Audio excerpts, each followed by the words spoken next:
Let's talk about the final project.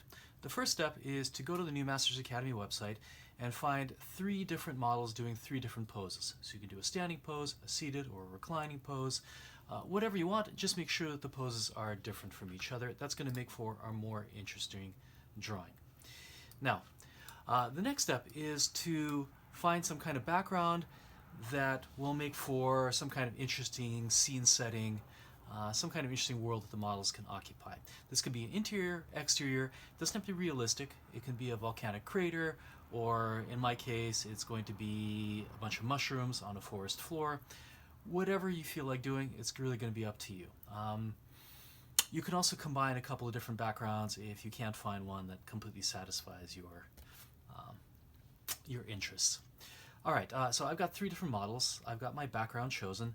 Now let's start doing compositional studies. When you're doing compositional studies, so this is really, really important. Number 1, you want to make sure that you're drawing rectangles that are roughly proportional to your final drawing. So since our final drawing is going to be a rectangle which is either an 18 by 24 piece of white paper or a piece of tone paper that's cut down, you want to draw rectangles that are roughly proportional. No point in working out a composition on a square when ultimately the composition is going to be a rectangle. You have an option of doing a horizontal format. We can try a vertical format. And let's try another horizontal format. So 2 horizontals and 1 vertical format like this. That's number 1. Number 2, make sure that you're leaving space around your compositional study, because you want to have the option of slightly shifting a frame over, down a little bit, or a little bit to the left, to the right, expanding the frame.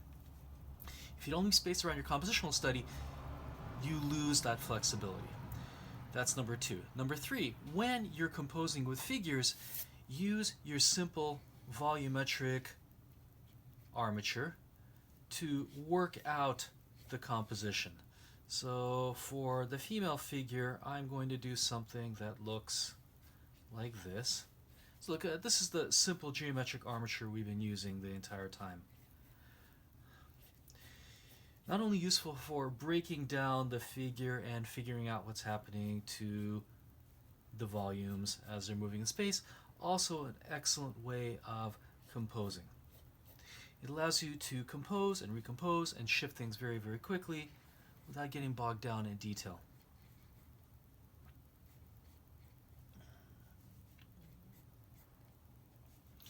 Okay, so this figure has some kind of drape. I'm just going to reduce things down to simple shapes as much as possible. And I'm going to do the same thing for our 3 figures. All right, let's try the composition on our left, horizontal format. I'm going to try to distribute the figures in the space so that they're not all lined up along the same horizontal plane. So put a figure close and put the other 2 a little bit further back. Variety of scale is also really important. So variety of pose and then variety of sizes is also going to make for a more interesting drawing. So let's place this figure way in the foreground here, like this. So she's going to be standing here, kind of observing the scene a little bit. By the way, don't worry too much about getting the proportions exactly right. You're just thinking about general scale, general orientation.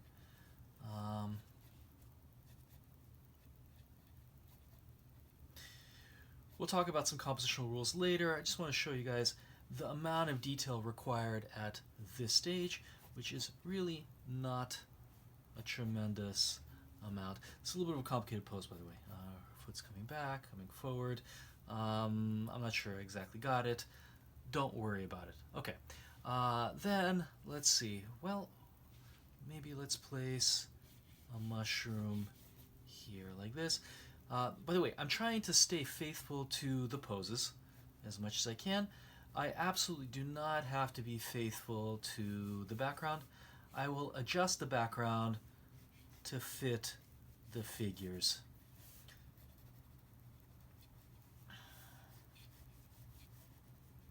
Maybe one of these mushrooms is coming out here, And then this figure I'll place a little bit further back, maybe over here a little bit, like this.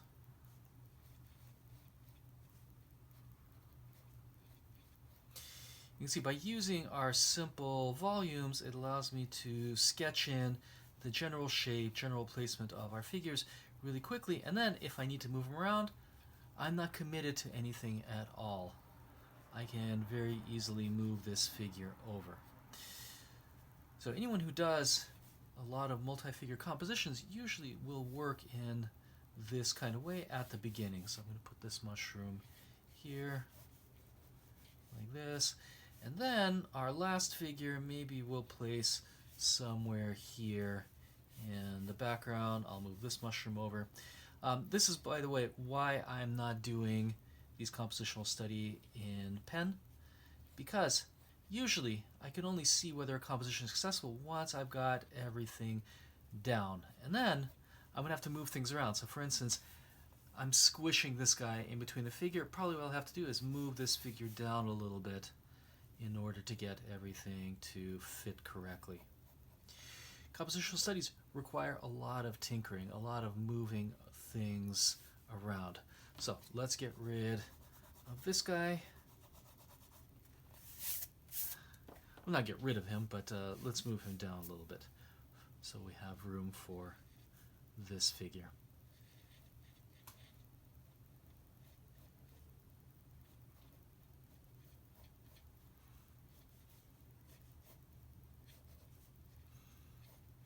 I'm not sure I moved him over quite enough.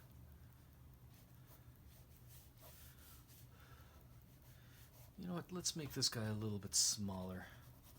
Like sort of off in the distance. Way back here.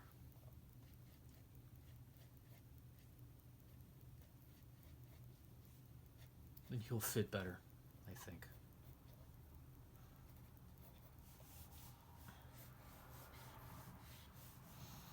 And maybe show a little bit of the background here. So we've got some trees growing here, like this.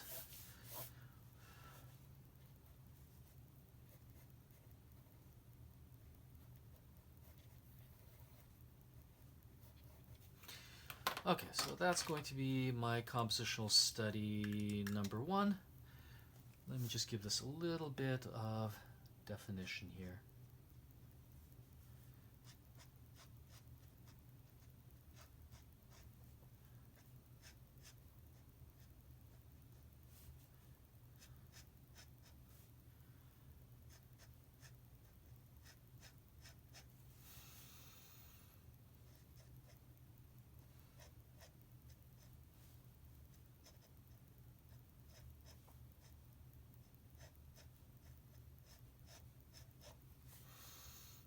Maybe move this mushroom up a little bit, like this.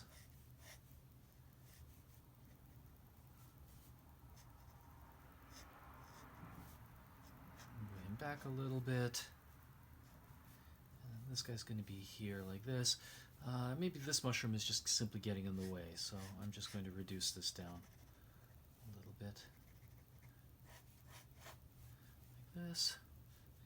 And this guy's back here.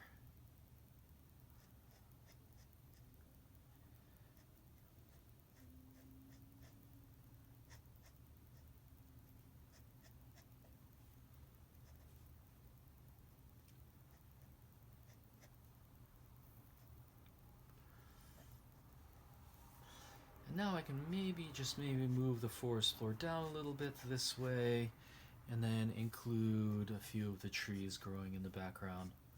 I don't want the background to be overwhelming. I want to make sure that the focus really is more on the figures than it is the background. Background should be a supporting player in this case.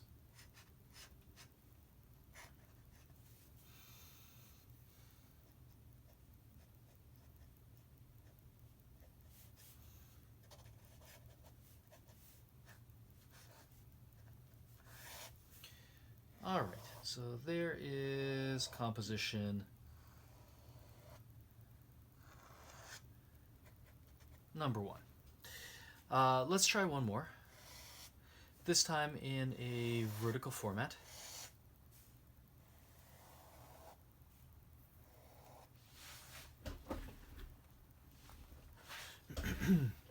And in this case, I'm going to crop one of the figures. So I don't have to include the entire figure on all three of them. I can choose to focus on maybe one of them. So let's move this figure a little bit closer in. Have her running a little bit off the paper. Nothing wrong with that. You do have to be careful about where you're cutting the figure off. I'll talk more about that in a second, in another tutorial probably.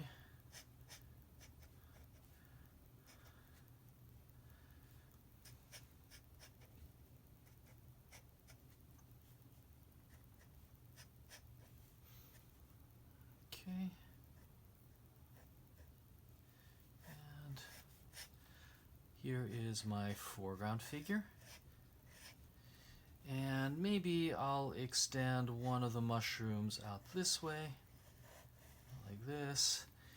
And then, in order for the other two figures to fit, I'm going to need to send them way towards the background. So this guy here probably should be, well, maybe I can crop him too. So maybe he's partially running off the paper as well. Why not?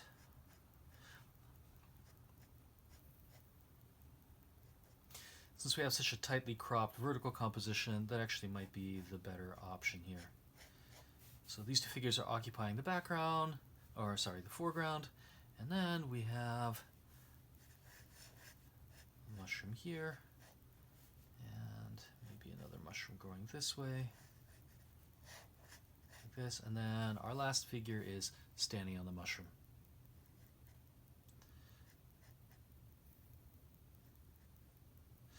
So, by the way, I should be doing this in pencil. I'm not. I'm taking a big risk. You see how much maneuvering I had to do. And I probably will have to do the same thing here. I might have to lower this mushroom down, otherwise it'll look like this guy's slipping off a little bit. Okay, and then we have our first forest floor here, running through this way. So in this case, I'm showing a little more of the trees in the background. You see, mostly I'm thinking about shape against shape against shape, how much space the figures are occupying.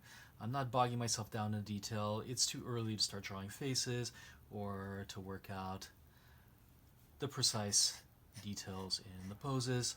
We're thinking about where this cuts off and what is the overlap.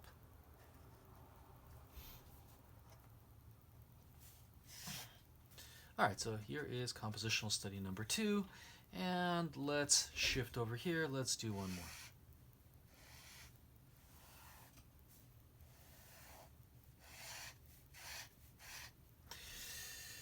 more. Let's see. Okay, so we in these two have this figure sort of more or less in the foreground. Let's switch the script a little bit. Let's switch it around. This figure has been kind of background. I kind of like the way he's leaning into the composition. Let's work in pencil. Let's have him here, like this, going this way.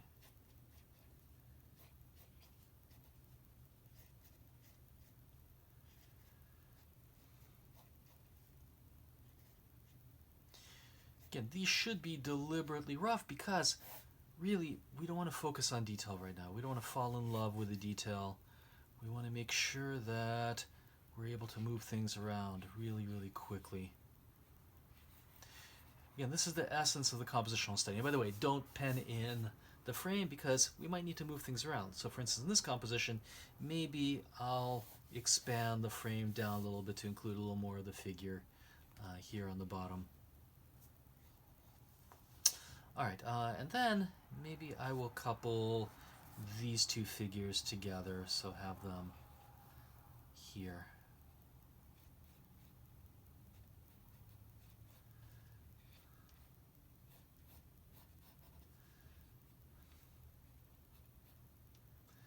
Seem to be drawing this figure a little bit different every single time. I guess the connection between the knee and the arm is going to be kind of difficult.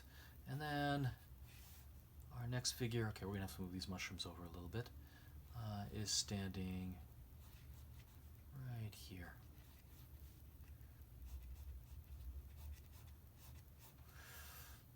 let's see, let's get these mushrooms over a little bit. And we've got the forest floor here. Here we have a clearing. I don't want to make this area too busy. I'm going to keep it relatively simple here, some kind of fog haze. Maybe introduce a mushroom here, another mushroom here, maybe a big tall mushroom going this way.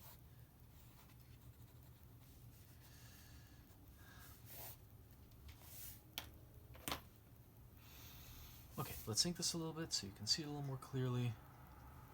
Again, keep things exceedingly simple. Do not get stuck at this stage drawing details.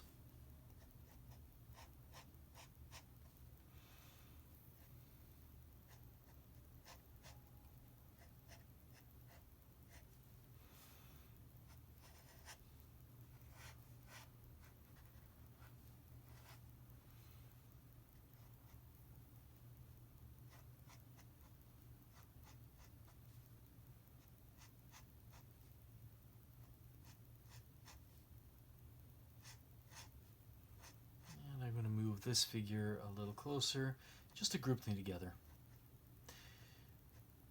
Groupings are a really good way of composing the figures to create increased variety. So you have one figure that's separate and then a couple of figures that are kind of clumped together. That makes for a more interesting composition. Let's see. To fill the space, there's a lot of empty space here. In fact, maybe, just maybe, there's a little too much empty space. I'm going to move the frame in a little bit this way, like this, and then move this guy in a little bit. Just one way you can adjust, redraw the composition, reframe the composition, let's put it that way, without having to redraw the entire thing.